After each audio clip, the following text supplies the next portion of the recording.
So in the Hebrews it says we must always look to Jesus. और इब्रानियों में ये वचन है कि हमेशा हमें यीशु मसीह की ओर ताकते रहना चाहिए। Hebrews chapter 12 says we are running a race. और इब्रानियों के 12 अध्याय में वचन कहता है कि हम एक दौड़ में दौड़ रहे हैं। So every day we have to run a race. और हर एक दिन ये दौड़ को हमें दौड़ना है। And we have to look to Jesus. और हमें यीशु मसीह को देखकर दौड़ना है। We are not look at other people, our friends, or even other believers, but look to Jesus. हमें किसी अन्य विश्वासी को, रिश्तेदारों को, दोस्तों को देखकर नहीं, पर यीशु मसीह को देखकर दौड़ना है। Each one of us. हम में से हर एक को। Because he is the author of our faith, and he also will finish, will help us to complete this race.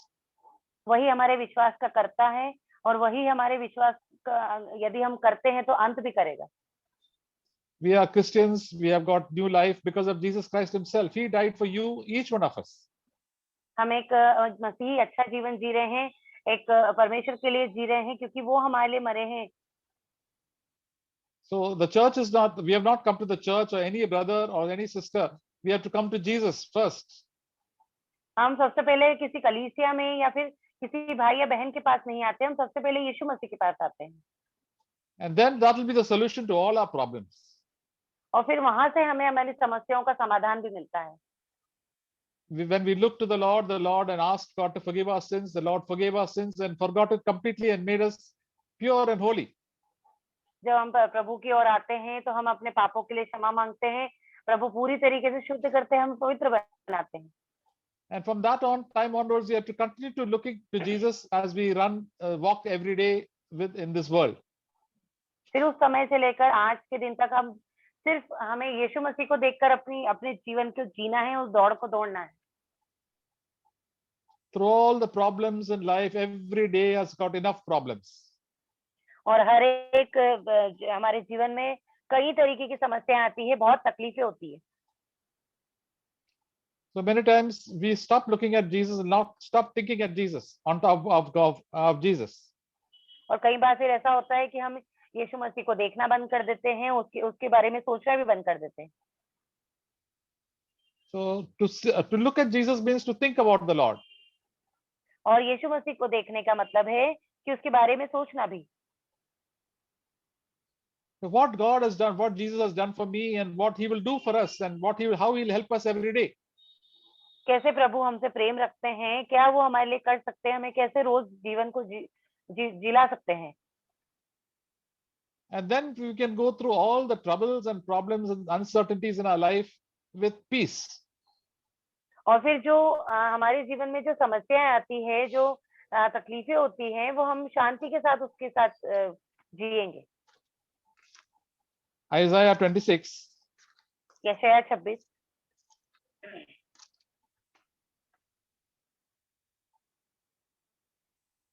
verse 3. तीसरा वचन। The steadfast in mind thou will keep in perfect peace because he trusts in thee. जिनका मन तुझ में धीरज पूर्ण शांति से के साथ रक्षा करता है, क्योंकि वह तुझ पर भरोसा रखता है। Correct.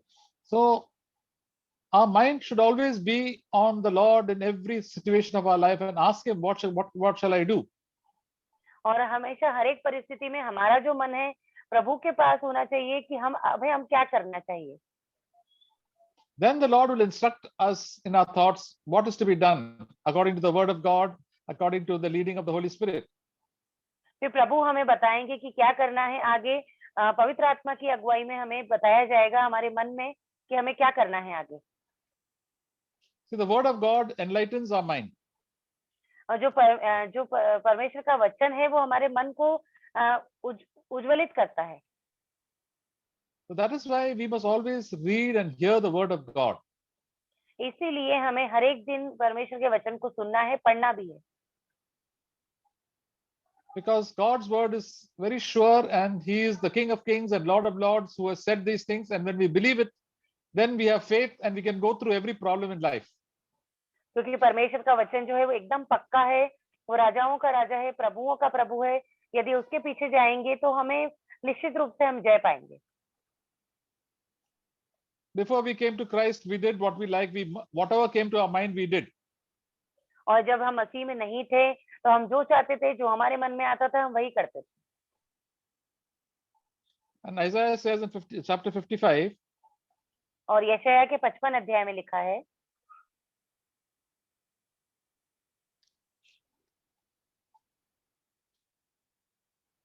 verse 8, 8 वचन, For my thoughts are not your thoughts, neither are your ways my ways, declares the Lord.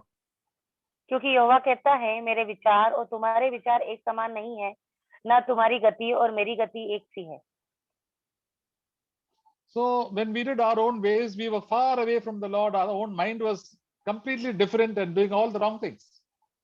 और यदि हम अपनी ही इच्छा पूरी करते हैं, तो जैसे कि वचन कहता है कि प्रभु की सोच हमारी सोच से कभी मेल नहीं खाती, हम प्रभु से दूर हो जाते हैं।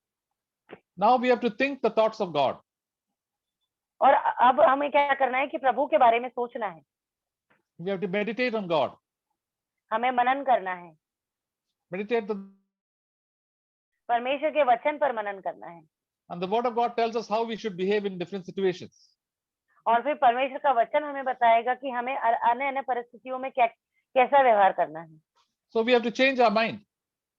हमें अपने मन को बदलना है। So that is known as repentance, man firao. और इसको कहते हैं मन फिराओ। Many believers don't change their mind after they come to the Lord, but still they do the same habits. और कई विश्वासी ऐसे होते हैं जो अपना मन नहीं फिराते हैं, वे पुरानी ही आदतों में लगे रहते हैं, वही करते हैं जो उनको अच्छा लगता है। And their behavior and their ways also become like the like the unbelievers. और उनका जो व्यवहार होता है, उनकी जो सोच समझ होती है, वो बिल्कुल अविश्वासियों की तरह होती है। That is why many believers behave like unbelievers. और इसलिए कई विश्वासी एक अविश्वासी की तरह बर्ताव करते हैं। Because they think like the unbelievers. क्योंकि वे अविश्वासी की तरह सोचते हैं। They don't believe in the word of God and they don't think about the word of God. क्योंकि वे परमेश्वर के वचन पर विश्वास नहीं करते, ना ही उस पर मनन करते हैं। It's very easy to think about the word of God because whatever God says, we must believe it and obey it. ये बहुत आसान है परमेश्वर के वचन के बारे में सोचना, क्योंकि हमें जो परमेश्वर का वचन हमने पढ़ा है उस पर विश्वास करना है और वैसा ही करना है। We don't have to be very intelligent at all. हमें बहुत ज्यादा बुद्धिमान होने की जरूरत नहीं है इसके लिए। Whatever God says in His word, like a little child, believe it and obey it. जो कुछ भी परमेश्वर का वचन कहता है, एक छोटे बच्चे के समान हमें विश्वास करना है और ऐसा ही करना है। Just like a small child of 1 year or 2 years old will always believe what their mother says. जैसे कि 1 या 2 साल का जो बच्चा होता है, वो वही करता है विश्वास करके जो उसकी मम्मी कहती है करने के लिए। When they say this color is red, they'll say yes, it is red. और यदि उसकी मम्मी कहे कि हाँ ये लाल कलर है, तो कहता है हाँ ये लाल कलर है। But somebody else, some uncle or auntie comes and say this blue, they will not believe that. They will say no, what my mommy said is always correct. और यदि कोई अन्य दूसरा व्यक्ति उससे आकर कहे कि नहीं ये तो नीला रंग है, तो वो कहता है कि नहीं मेरी मम्मी ने तो बताया कि ये लाल रंग है, तो ये लाल ही रंग है। So we have to have that simple faith in Jesus Christ, in the word of God, like a little child. And then what happens? We will believe and then we will always be obedient to the Lord. एक छोटे बच्चे के समान हमें विश्वास करना है परमेश्वर के वचन पे, जैसा हो वो है वैसा ही ग्रहण करना है, फिर हम परमेश्वर पे विश्वास हमारा बढ़ता जाएगा। And then we will be very close to the Lord and walking with the Lord. फिर हम परमेश्वर के बहुत करीब हो जाएंगे, उसके साथ हम चलेंगे भी। But if we apply our own mind to reason out different things, then we will go astray. और यदि हम अपने ही मार्ग बना ले और अपनी ही मर्जी से चले, तो फिर हम भटक जाएंगे। Isaiah 26 that God will keep us in peace when we think about Jesus and think about His word. और यशायाह में वचन कह रहा था कि यदि हम परमेश्वर के वचन पर मनन करते हैं, तो परमेश्वर अपनी शांति हमें देते हैं।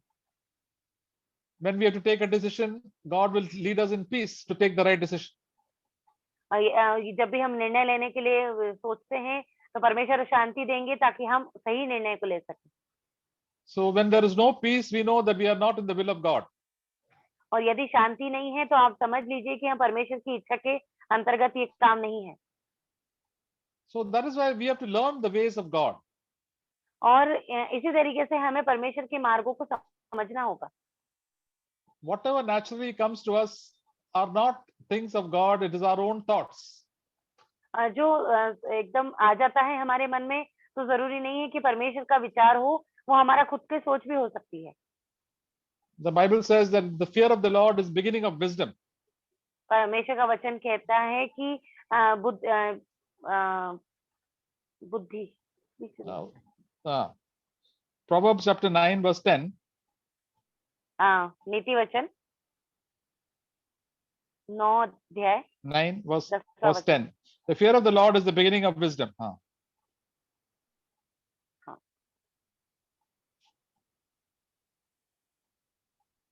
यहोवा का भय मानना बुद्धि का आरंभ है। So to have the fear of God, we don't have to be very intelligent. और परमेश्वर का भय मानने के लिए हमें बहुत ज्यादा बुद्धिमान होने की आवश्यकता नहीं है। Fear of God means to respect God. परमेश्वर का भय मानना मतलब उसकी आज्ञा मानना, मतलब उसकी रिस्पेक्ट करना, आदर करना। Yeah.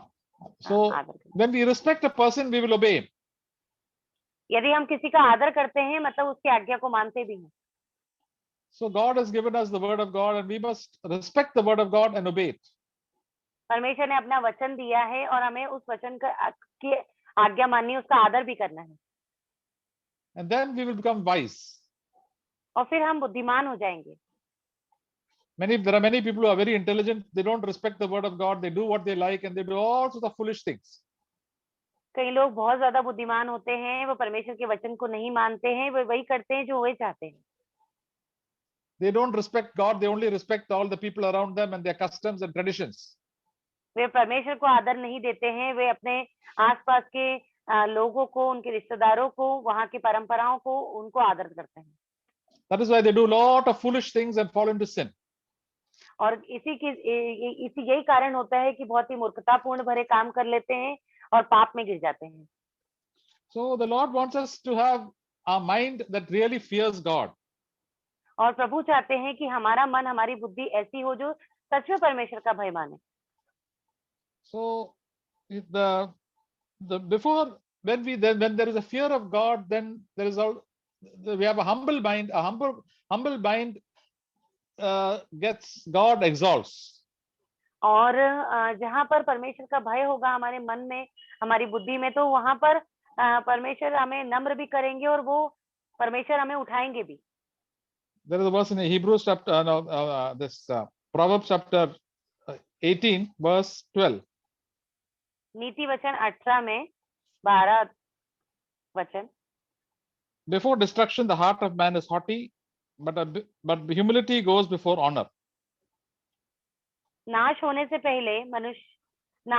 पहले मनुष्य के मन में घमंड और महिमा पाने से पहले नम्रता होती है। Yeah. Before a person is destroyed, he becomes a very proud person, proud in his mind, and does not listen to God and listen to human beings. जब मनुष्य नाश होने वाला होता है तो उसके मन में घमंड आ जाता है, वो परमेश्वर की बातों को सुनता भी नहीं। But if our mind is humble and we accept the will of God, even though we don't like it, and accept instruction from our elders and do the right thing, then we get honor. जब हमारा मन नम्र होता है, तब जो है यदि हम सब परमेश्वर की बात को भी सुनते हैं और हमारे अगुवे जो हैं, जो हमारे प्राचीन हैं, उनकी भी बात को सुनते हैं हम। So my dear sisters, we all have to learn to have a humble mind. और इसलिए प्रिय बहनों, हम में से हर एक को एक दीन नम्र होना सीखना होगा। We have to say, Lord, I'm nothing.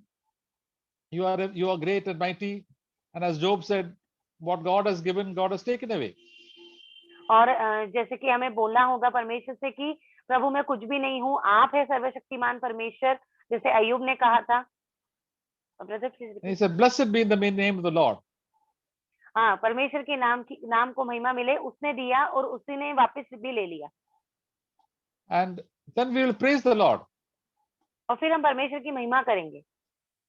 We are not called to understand everything, but we just have to obey. हमें हर एक चीज को समझना ऐसा आवश्यक नहीं है, पर हमें आज्ञा को मानना है। And we can understand this, that God is working everything that happens in our life of a child of God is for his good. और हमें ये भी विश्वास करना है कि जो कुछ भी मेरे जीवन में हो रहा है, परमेश्वर जो कुछ भी मुझे दे रहे हैं, परमेश्वर की संतान हूँ और मेरे भले के लिए है। So we don't have to worry about what people are doing, but we know that God is in control and God will help us. और हमें ये चिंता नहीं करनी है कि क्या होगा, क्या लोग कर रहे हैं, पर हमें तो अपने मन को नम्र रखना है, परमेश्वर पे विश्वास करना है। So when we look unto God and we think about God in the situation, then our heart, then faith comes into our heart. और यदि हम परमेश्वर को देखेंगे और उसी के समान करेंगे तो एक विश्वास हमारे मन में आएगा। We will say, definitely God is going to work good in my life. Sooner or later, I will see the goodness of God. फिर हम कहेंगे निश्चित रूप से परमेश्वर जो है मेरे लिए भलाई के लिए कर रहे हैं जो कुछ, मैं परमेश्वर की महिमा को मेरे जीवन में जरूर देखूंगा। So when we think about God and obey Him, then we see there is so much of blessing flows into our lives. यदि हम परमेश्वर को ताकते रहते हैं और विश्वास करते हैं तो हम देखेंगे कई सारी आशीषें जो हैं परमेश्वर की ओर से हमें मिलेगी। Then we are protected from so much of sin and anxiety and bad temper. फिर हम बचाए जाएंगे बहुत सारी दुख से, तकलीफ से, चिंताओं से और पाप से भी। And the Holy Spirit will tell us what to do in every situation of life. और पवित्र आत्मा हमें बताएंगे कि हर जीवन की हर एक परिस्थिति में कैसे जीना है। In Romans chapter 8, रोमियो के 8 अध्याय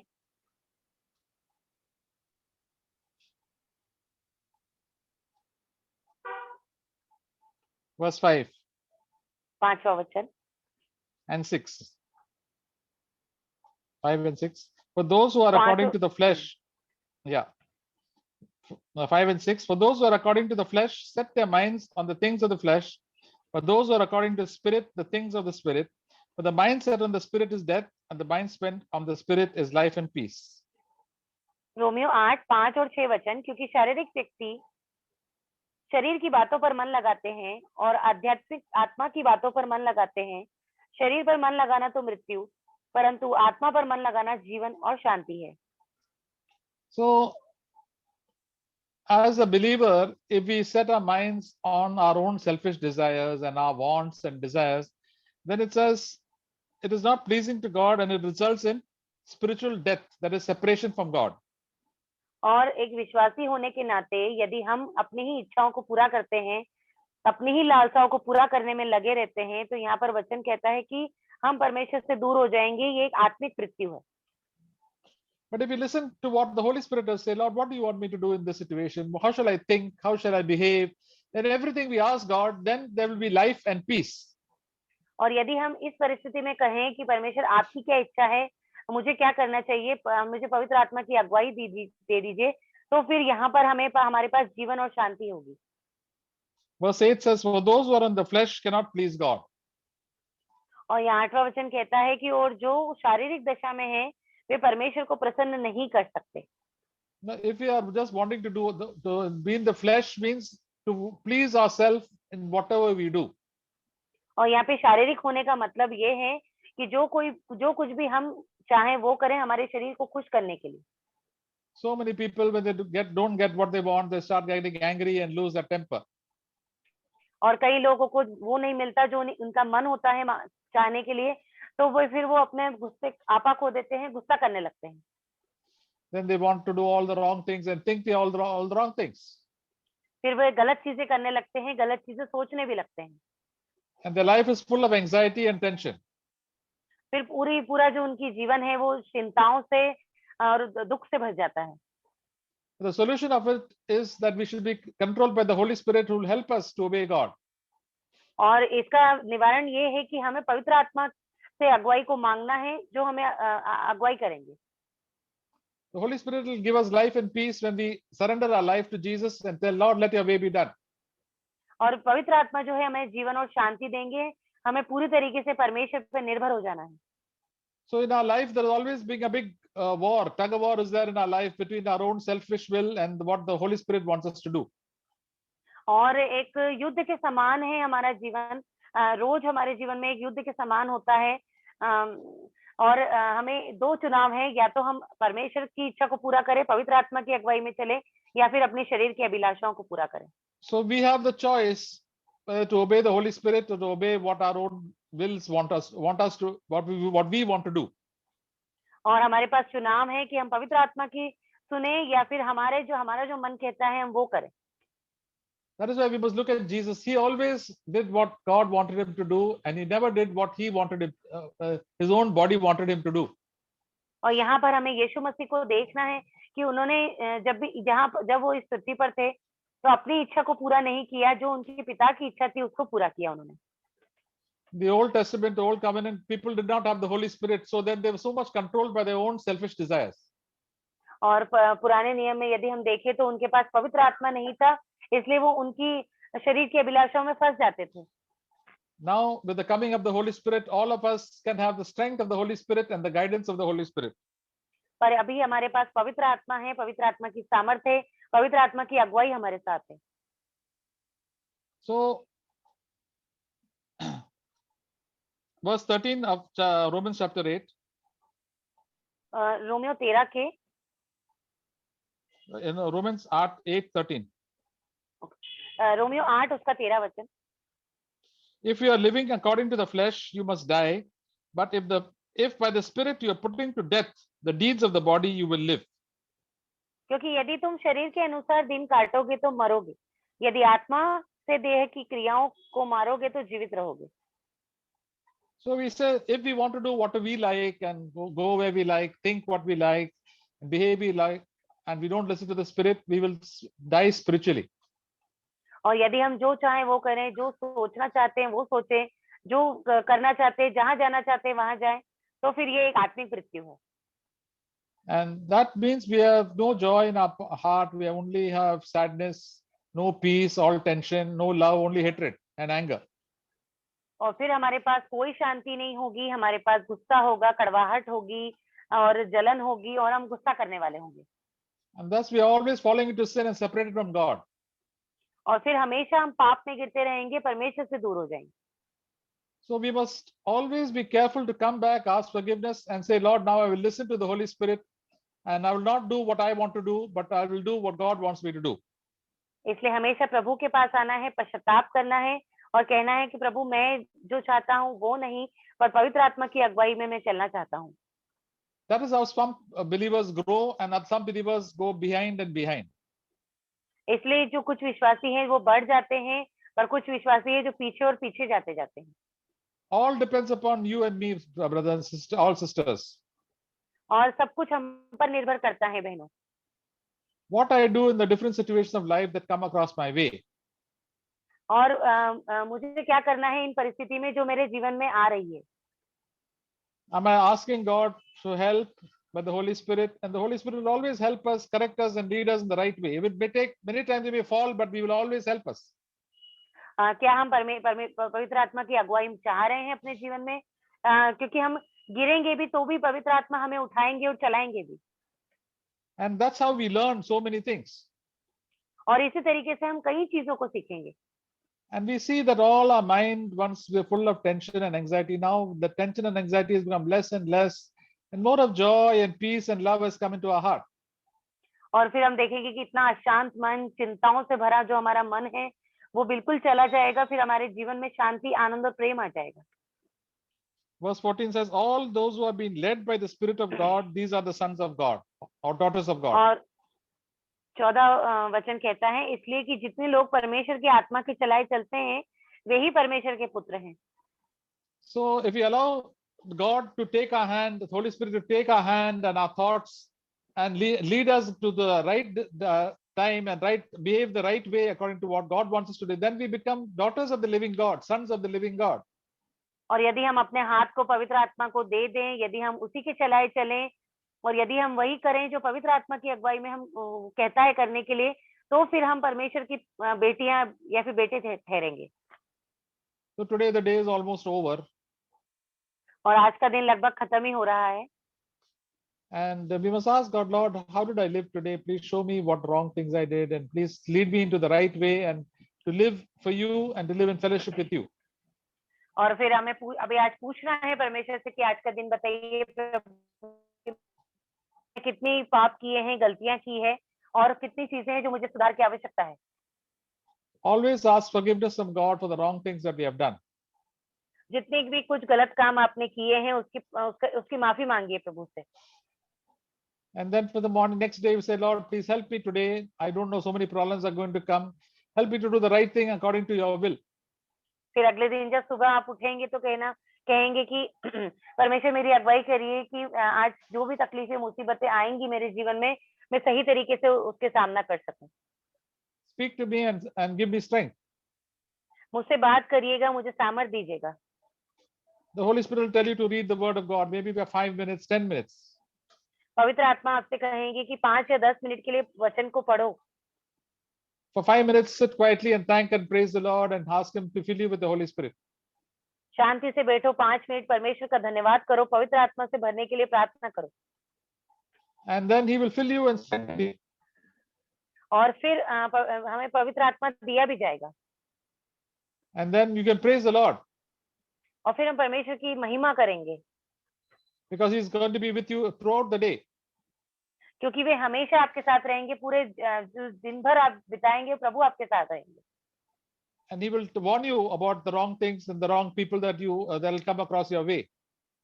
फिर वो चेतावनी भी देंगे आपको कि ये देखो, ये गलत चीज है, क्या क्या गलत आपके जीवन में होने वाला है, या फिर क्या लोगों से आपसे कैसे रहना है, बर्ताव करना है। And if we are thinking something wrong, then He'll correct us. These are the things you should not think like that. Think the way God thinks, Jesus would think. और अब यदि कुछ गलत सोचेंगे भी तो आपको वहां पर चिताएंगे पवित्र आत्मा कि ये तरीका नहीं है, अच्छे से नहीं सोच रहे हो, यहाँ पर यीशु मसीह ऐसा सोचते थे, ऐसा आपको करना है। So as we do that, we find that there's so much of peace and joy and love is coming into our hearts where there was no peace. We are experiencing more of the fellowship with Jesus Christ and fellowship with the Spirit. फिर ऐसा करने से शांति, आनंद और प्रेम आपके साथ, राम प्रेम आपके जीवन में आएगा और परमेश्वर के साथ संगति आपकी बढ़ेगी। There are so many things in our life, sisters and brothers, and we should change. कई ऐसी बातें हैं प्रिय बहनों जो हमें बदलना भी आवश्यक है, जरूरी है। So much we have to become like Jesus. There is so much that before we die, we have to change so much in our life that God will be pleased with us. कई इतनी बातें हैं, बहुत सारी बातें अभी भी हैं। यदि हमें यीशु मसीह की समानता में होना है, मरने से पहले तो हमें बहुत कुछ बदलना बाकी है अभी भी। We should not compare ourselves with unbelievers, but compare ourselves with Jesus. हमारी तुलना किसी अविश्वासी के साथ नहीं कर रहे हैं, हमारी तुलना हम यीशु मसीह के साथ कर रहे हैं। And when we humble ourselves, God will help us. यदि हम अपने आप को नम्र करेंगे, परमेश्वर हमारी सहायता जरूर करेंगे। He will honor us. हमारा आदर भी करेंगे। How does He honor us? By giving grace, help. और कैसे आदर करेंगे? हमें अनुग्रह देंगे, हमें मदद करेंगे। Then we draw closer to the Lord. फिर हम परमेश्वर के बहुत करीब आएंगे। His joy and peace will continuously be with us. और परमेश्वर की शांति और आनंद ये लगातार हमारे जीवन में रहेगा। So that is only depends whether we listen to the Lord and turn our eyes to the Lord. और ये इसी बात पर निर्भर करता है कि कितना आप आज्ञा मानते हैं, कितना उसको देखकर अपने जीवन को जीते हैं। So my dear sisters, this is a very practical thing. We can all do it very easily. और ये सब बिल्कुल हम अच्छी तरीके से कर सकते हैं, रोजमर्रा के जीवन में ऐसा जीवन जी सकते हैं। We just have to surrender our life to the Holy Spirit, and He will lead us into all the good things that God has prepared for us. पूरी तरीके से निर्भर हो जाना है यीशु मसीह पर, पवित्र आत्मा पर, वही हमें बताएंगे कि कैसे जीना है।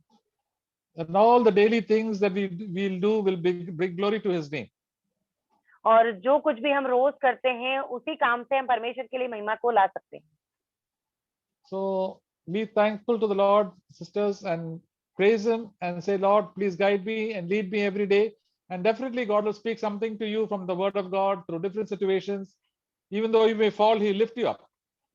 और परमेश्वर के धन्यवादी रहें, महिमा करें, स्तुति करें उसकी, और हमेशा उसको कहें कि मुझे अगुवाई करिए प्रभु। जाहिर सी बात है कि आप गिर भी जाएंगे, पर परमेश्वर आपको उठाएंगे और आपको फिर से चलाएंगे। Then we can be an encouragement to other brothers and sisters also. फिर हम एक प्रोत्साहन का कारण बन सकते हैं दूसरे भाई और बहनों के लिए भी। Amen. Sisters, all of you all should start sharing one by one. कुछ जो God is speaking to you all in your personal life, spiritual life में जो कुछ भी बात कर रहे हैं, प्रभु हमको कुछ न कुछ सिखा रहा है। हम गलतियां भी करते हैं, लेकिन प्रभु हमको गलतियां देखते नहीं है, प्रभु हमको उठाने के लिए कोशिश करते हैं। और हर छोटी चीज में हमारा मन तो फिरता है यहाँ वहाँ सांसारिक चीजें में, प्रभु हमको बताते हैं ऐसा ऐसा मत करो, ऐसा ऐसा सोचो मत, ऐसा सोच बदलो, प्रभु की जैसा जियो। और देखो ऐसा करने से हमको पहले अच्छा नहीं लगेगा, लेकिन प्रभु का वचन पालेंगे, प्रभु का आवाज सुनेंगे तो हमारा जीवन में शांति और जीवन आ जाएंगे। तो कोई भी सिस्टर शुरू कर सकता है और एक दूसरे को भी प्रोत्साहन कर सकता है अपने आत्मिक जीवन में।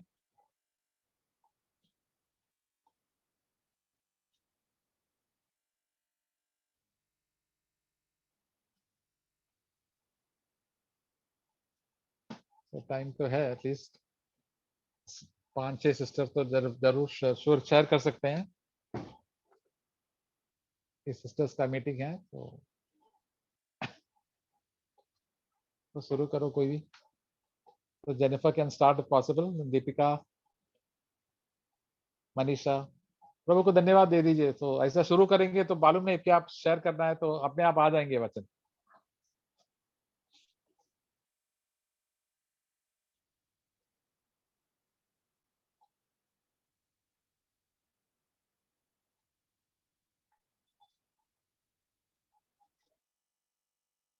Anybody can start? ब्रदर मैं आए। हाँ प्लीज प्लीज। परमेश्वर पिता को मैं बहुत धन्यवाद करती हूँ, और आज के वचनों के द्वारा भी परमेश्वर ने बहुत प्रोत्साहित किया, और विश्वास करने के लिए वचन था। और एक वचन मैं भी पढ़ रही थी रोमियो 4 में, रोमियो के अध्याय 4 में, और एक उसके पहले एक वचन और पढ़ना चाहूंगी जो रोमियो के अध्याय में ही है। यहाँ पर है ना, ये जो चैप्टर है पूरा, ये अब्राहम का धर्मी ठहराया जाना ऐसा करके लिखा हुआ है हिंदी बाइबल में। और यहाँ पर अब्राहम ने विश्वास किया, इसलिए उसके लिए ये सारी बातें संभव हुई थी, जो उसके जीवन में प्रतिज्ञाएं जो पूरी हुई थी। और यहाँ पर परमेश्वर का वचन कहता है कि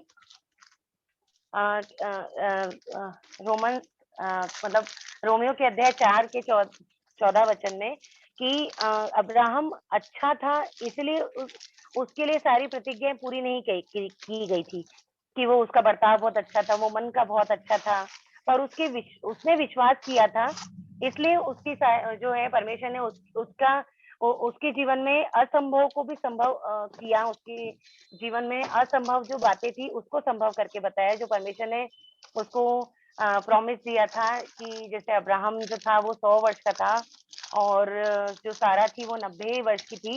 एक पुत्र को उत्पन्न करना इस एज में इम्पॉसिबल होता है, पर परमेश्वर ने उनके लिए पॉसिबल किया था, क्योंकि वो अच्छे थे इसलिए नहीं। पर यहाँ पर लिखा है, मैंने लिविंग बाइबल में से पढ़ा था इसको। So if you still claim that God's blessings go to those who are good enough, then you are saying that God's promise to those who have faith are meaningless and faith is foolish। मतलब यहाँ पर लिखा हुआ है कि यदि हम ऐसा कहें कि यदि वो अच्छा व्यक्ति था, वही होना उसके लिए काफी है, तो फिर जो परमेश्वर कहते हैं कि विश्वास करो, तो ये एक मूर्खता का वचन है। पर ऐसा नहीं है, परमेश्वर के यदि हम विश्वास करते हैं तो सारी बातें हमारे लिए संभव होगी। और परमेश्वर का वचन कहता है कि विश्वास बिना उससे प्रसन्न करना अनहोना है। जो कोई परमेश्वर के पास आता है उसके विश्वास करना है कि परमेश्वर है, और उसके मांगने वालों को प्रतिफल भी देता है। और वहां पर तो सांसारिक आशीषें थी, मतलब उनको एक बेटा चाहिए था, पर हमारे जीवन में हम आत्मिक आशीषें के लिए ये विश्वास कर सकते हैं कि परमेश्वर हमें पवित्र आत्मा जरूर देंगे, परमेश्वर हमें आत्मिक रूप से जरूर बढ़ाएंगे, और जो कुछ भी कमी घटी पाप अधर्म हमारे जीवन में है तो परमेश्वर जरूर हमें देंगे। और इसके अलावा भी यदि कोई नेगेटिव परिस्थिति भी हमारे जीवन में है तो हमें विश्वास करना है, क्योंकि एक वचन के द्वारा मैं इंकरेज करती हूँ आप सभी को। परमेश्वर ने मुझे भी इंकरेज किया है बहुत सारा। रोमियो 4 उसके 18 में, उसने निराशा में भी आशा रखकर विश्वास किया, इसलिए कि उस वचन के अनुसार कि तेरा वंश ऐसा होगा, वह बहुत सी जातियों का पिता होगा। और वह जो 100 वर्ष का था, अपने मरे हुए से शरीर और सारा के गर्भ की मरी हुई सी दशा जानकर भी विश्वास में निर्बल ना हुआ, और ना अविश्वासी होकर परमेश्वर की प्रतिज्ञा पर संदेह किया, पर विश्वास में दृढ़ होकर परमेश्वर की महिमा की, और निश्चय जाना कि बात की उसने प्रतिज्ञा की है, उसे पूरी करने को भी वो सामर्थ्य है। इसीलिए इस कारण उसके लिए धार्मिकता गिना गया, उसका विश्वास उसके लिए धार्मिकता गिना गया, इसलिए क्योंकि उसने विश्वास किया। सिर्फ अच्छा व्यक्ति था इसीलिए नहीं। तो यहाँ पर यदि हमें कुछ भी नेगेटिव दिखता है हमारे जीवन में, यदि इम्पॉसिबल भी दिखता है, तो हम विश्वास के द्वारा और बिल्कुल भी संदेह ना करें। और उसने संदेह नहीं किया, सिर्फ विश्वास किया। हमें विश्वास तो करना होगा क्योंकि परमेश्वर का सटीक वचन है, विश्वास बिना उसे प्रसन्न नहीं कर सकते हम। तो इसलिए विश्वास आमीन। को करना है हमें, और परमेश्वर के हर एक वचन पर, जैसा जैसे ब्रदर ने भी बताया, छोटे बच्चों के समान हमें पूरा का पूरा वैसे ही ग्रहण करना है। और ये बात मैंने सीखी है यहाँ पर सीएफसी में आकर, कि निराश नहीं होना है।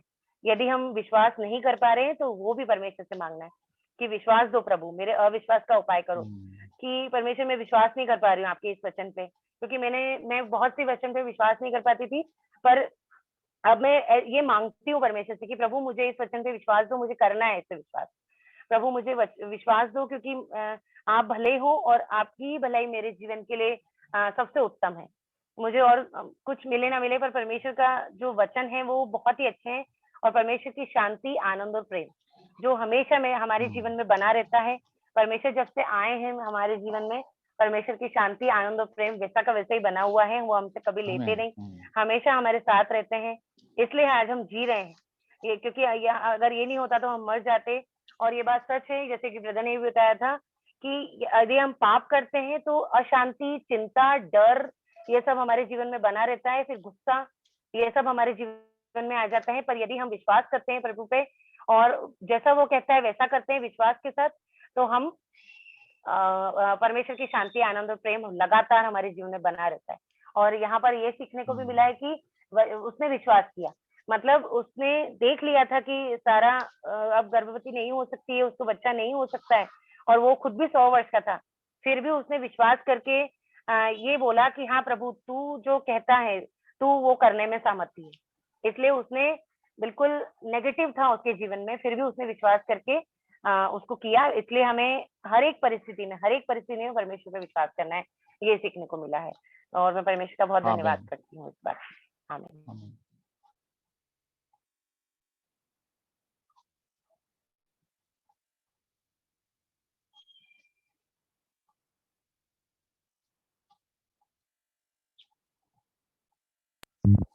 मैं भी प्रभु का धन्यवाद करती हूँ कि वचन के द्वारा प्रभु ने मुझसे भी बातें की, मुझे भी सिखाया, समझाया चलना चाहिए करके, कैसे रहना चाहिए। तो मत्ती का 25 और 31 है। जब मनुष्य का पुत्र अपनी महिमा में आएगा और वह सब उसके साथ आएंगे, तो वह अपनी महिमा के सिंहासन पर विराजमान होगा और जातियों उसके सामने इकट्ठा हो जाएगी। और जैसे चरवाहे भेड़ों को बकरियों से अलग कर देता है, वैसे ही वह उन्हें एक दूसरे से अलग करेगा। वह भेड़ों को अपनी दाहिनी और बकरियों को बाईं ओर खड़ा करेगा। तब राजा अपनी दाहिनी ओर वालों से कहेगा, मेरे पिता के धन्य लोगों, आओ उस राज्य के अधिकारी हो जाओ जो जगत के आदि से तुम्हारे लिए किया गया है। क्योंकि मैं भूखा था और तुमने मुझे खाने को दिया, प्यासा था और तुमने मुझे पानी पिलाया, मैं परदेसी था और तुमने मुझे अपने घर में ठहराया, मैं नंगा था और तुमने मुझे कपड़े पहनाए, मैं बीमार था और तुमने मेरी सुधि ली, बंदी घर में था और तुम मुझसे मिलने आए। तब धर्मी उसको उत्तर देंगे, हे प्रभु, हमने कब तुझे भूखा देखा और खिलाया, प्यासा देखा और पानी पिलाया, हमने कब तुझे परदेसी देखा और अपने घर में ठहराया, या नंगा देखा और कपड़े पहनाए, हमने कब तुझे बीमार या बंदी घर में देखा और तुझसे मिलने आए। तब राजा उन्हें उत्तर देगा, मैं तुमसे सच कहता हूँ कि तुमने जो मेरे इन छोटे से छोटे भाइयों में से किसी एक के साथ किया, वह मेरे साथ ही किया है। तब वह बाईं ओर वालों से कहेगा, हे श्रापित लोगों, मेरे सामने से उस अनंत आग में चले जाओ जो शैतान और उसके दूतों के लिए तैयार की गई है, क्योंकि मैं भूखा था और तुमने मुझे खाने को नहीं दिया, मैं प्यासा था और तुमने मुझे पानी नहीं पिलाया, मैं परदेसी था और तुमने मुझे अपने घर में नहीं ठहराया, मैं नंगा था और तुमने मुझे कपड़े नहीं पहनाए, मैं बीमार और बंदीगृह में था, मेरी सुधि न ली। तब वे प्रभु, हमने तुझे कब भूखा या प्यासा, परदेसी या नंगा या बीमार या बंदी गृह में देखा और तेरी सेवा टहल न की। तब वह उन्हें उत्तर देगा, मैं तुमसे सच कहता हूँ कि तुमने तो छोटे से छोटे में से किसी एक के साथ नहीं किया, वह मेरे साथ भी नहीं किया, और ये अनंत दंड भोगेंगे, परंतु धर्मी अनंत जीवन में प्रवेश करेंगे। प्रभु यहाँ पे ये बात कहते हैं कि अपने को जिसकी जो जो आवश्यकता रहती है उसको अपने को क्या करना है, मदद करना है। अगर छोटे उनको जो भी चीज की आवश्यकता रहती है अपने हिसाब से अपने मुझे उनको हेल्प करना ही है। जिसके पास रोटी नहीं, रोटी भी दे सकती हूँ, जिसके पास कपड़े नहीं है उसको मैं कपड़ा भी दे सकती हूँ पहनने के लिए। कोई भी मदद कर सकते हैं अपन। प्रभु ने अपने से यही कहा है, मेरे से छोटे भाई बहन के लिए अगर तुमने ये सब कार्य किया है तो वो सारे कार्य आपने मेरे लिए किया है। और अगर आपने ये सारे कार्य नहीं किया है किसी और के साथ भी, तो वो सारी चीजें आपने मेरे साथ भी नहीं की है। तो प्रभु बोलता है कि अगर आपने ये सब सारी चीजें छोटे से छोटे भाइयों के साथ किया है तो वो सब कुछ आपने मेरे साथ भी किया है। यहाँ पे प्रभु यही कहता है कि जो हेल्प करता है, मदद करता है, वो प्रभु के प्यारे हैं और प्रभु उसको देखता भी है और प्रभु उसकी प्रार्थना को भी सुनता है। और जो नहीं उसकी हेल्प करता है, सिर्फ अपना ही मतलब देखता है, उसको प्रभु क्या बोलता है कि अपन अनंत जीवन में दंड पाओगे, तुम कभी जीवन में प्रवेश नहीं कर पाओगे। तो ये वचन से मुझे बहुत ही पढ़ने के टाइम पे मुझे बहुत ही फील भी हुआ कि मैं भी कभी कभी किसी को हेल्प नहीं करती हूँ। तो ये वचन के द्वारा मैंने भी सीखा है कि मुझे भी जितना हो सके उतना मुझे भी सामने वाले को हेल्प करना चाहिए। यही वचन था, से खूब सिखाया है, बातें भी की है, उसको चलने के लिए मैं कोशिश तो नहीं करूंगी लेकिन मैं चलूंगी 100%। प्रभु का धन्यवाद। आमीन। Praise the Lord.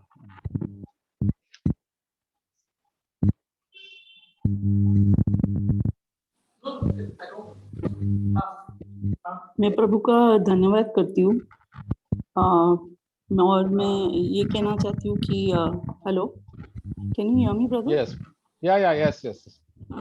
यस, मैं प्रभु यीशु का बहुत धन्यवाद करती हूँ कि उन्होंने मुझे अभी तक संभाला है। और प्रभु बहुत सारे सिचुएशंस में और हमारे जो भी परिस्थिति होती है जिंदगी में, वो हमारा हाथ कभी नहीं छोड़ते हैं। और वो एक प्रभु Yeshu is faithful and he is a living and the faithful God and in all situation, मतलब कोई भी सिचुएशन जैसे होता है, जब हम प्रभु के पास जाते हैं वो हमको मदद करता है। उनके मदद के बिना मैं कुछ भी नहीं कर सकती हूँ। और प्रभु इतना संभालता है कि उन्होंने पहले से ही प्रोविजन करके, मतलब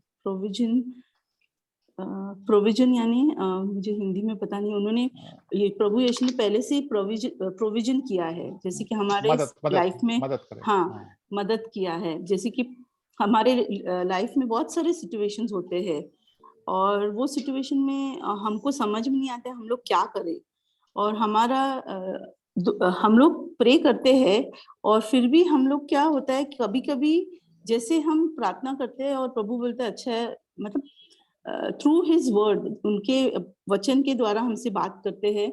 और कभी कभी हमारा जो प्लान होता है, हम प्रे तो करते हैं कि प्रभु यीशु मुझे हेल्प करना, कि जो भी आप चाहते हैं आपका विल के हिसाब से हो।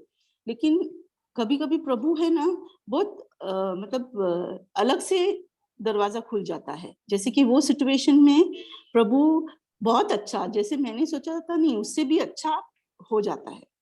तो मैं ये कहना चाहती हूँ कि प्रभु यीशु हमारा बहुत ख्याल रखता है, जैसे कि वो हमारे पिता है, heavenly father. So he always wants every good thing comes from him। मतलब प्रभु से हर एक अच्छी चीज आती है। वो कभी हमको मतलब ऐसे नहीं है कि वो हमारा बुरा चाहते हैं। हर एक सिचुएशन में Yes. प्रभु ने मुझे सिखाया है कि मुझे कुछ ना कुछ वो लेसन मतलब सीखना है। वो जब भी सिचुएशन होता है या ट्रायल होता है जिंदगी में, तो वो सिचुएशन में मुझे प्रभु दिखाते कि मेरी गलती क्या हुई और मुझे क्या ठीक करना है। और कभी-कभी ऐसा होता है कि जब भी हम कुछ मांगते हैं, हम प्रे करते हैं, तो हम लोग को इमीडिएटली आंसर नहीं आता है। तो तभी प्रभु है ना हमारा विश्वास देखते हैं, हमारा विश्वास परखते हैं कि मैं उन पे विश्वास रख रही हूँ क्या नहीं, मतलब मैं उन पे फोकस कर रही हूँ, मतलब मेरा ध्यान कहाँ पर जा रहा है, मतलब वो मैं चिंता में तो नहीं जा रही हूँ। तो इमीडिएटली मुझे ऐसे लगता है होली स्पिरिट मुझे रिमाइंड करता है कि तुम चिंता मत करो, डोंट बी एंशियस। अभी जो भी है वो have to surrender to the Lord and God will open a way. मतलब गॉड उसका दरवाजा, वो जो सिचुएशन है उसके लिए गॉड विल ओपन करेगा, जो उनके हिसाब से उनका प्लान है उस हिसाब से होगा। और मैं प्रभु को इतना, जैसे ब्रदर ने बोला कि like a mother, you know how I have to depend on my heavenly father. So मैं भी वही सीख रही हूँ मेरे लाइफ में कि रोज मैं प्रभु और हेवनली फादर पे डिपेंड करती हूँ, पिता पे, कि प्रभु मुझे दिखाए, हर मुझे बहुत कुछ सिखा रहे हैं मेरे लाइफ में सिचुएशंस में, कि मैं चेंज हो रही हूँ। कभी कभी ऐसे भी होता है कि मैं मतलब डिस्करेज हो जाती हूँ, लेकिन फिर मैं मतलब बोलती हूँ नहीं, मुझे होली स्पिरिट रिमाइंड करते हैं कि नहीं, तुम डिस्करेज नहीं होना, और you should not have unbelief in your heart, because उससे मैं दूर चली जाऊंगी। अगर मैं अब मतलब विश्वास नहीं करूंगी प्रभु पे, तो तभी जो है एनिमी चाहता है, मतलब एनिमी जो है हमारा शैतान है, तो वो चाहता है, वो ऐसे सब थॉट्स देता है हमारे माइंड में कि हम नेगेटिव सोचने लगते हैं। तो तभी प्रभु का वचन आता है। मैं इतना प्रभु को धन्यवाद करती हूँ कि पिछले दिनों में मुझे ऐसा हुआ कि मेरे माइंड में ऐसे सब थॉट्स आते थे, तो मुझे होली स्पिरिट रिमाइंड करता था स्क्रिप्चर से या कोई सॉन्ग से। मुझे God used to encourage me कि नहीं, I have to focus on the Lord, मतलब मेरा प्रभु पे ध्यान रहना चाहिए। और कहीं अगर मैं भटक जाऊंगी नहीं, तो कभी कभी ऐसा लगता है कि नहीं अभी मैं स्लिप होने वाली, तो तभी भी मैं प्रभु यीशु को याद करती हूँ, बोलती हूँ प्रभु मुझे संभालना, अभी पता नहीं मैं मतलब कभी कभी गुस्से में भी बोल दिया कुछ, तो प्रभु बोलते हैं अच्छा अभी माफी मांगो, और ये जो भी सिचुएशन है वो राइट करना चाहिए। तो मैं प्रभु का धन्यवाद करती हूँ, और ब्रदर जॉर्ज को भी थैंक करती हूँ कि वो हमको इनकरेज करते हैं कि we should not give up. And जैसे कि हम अभी लास्ट दिन में रह रहे हैं, और इसका मतलब वचन में लिखा है कि हमारा the hearts will grow cold, मतलब हम लोग हमारा विश्वास हम खो सकते हैं, हमारा सैल्वेशन हम खो सकते हैं। तो हमारे जो एल्डर्स होते हैं, हमारे brothers and sisters through testimony हमको इनकरेज करते हैं, उसका मैं बहुत धन्यवाद करती हूँ। और मेरे लिए प्रार्थना करना ब्रदर और सिस्टर्स कि मैं प्रभु आई कंटिन्यू, मैं कंटिन्यू करूँ विश्वास में, और जब भी मैं ऐसे डगमगा जाती हूँ तो प्रभु मुझे संभालता है। Praise the Lord. Praise the Lord.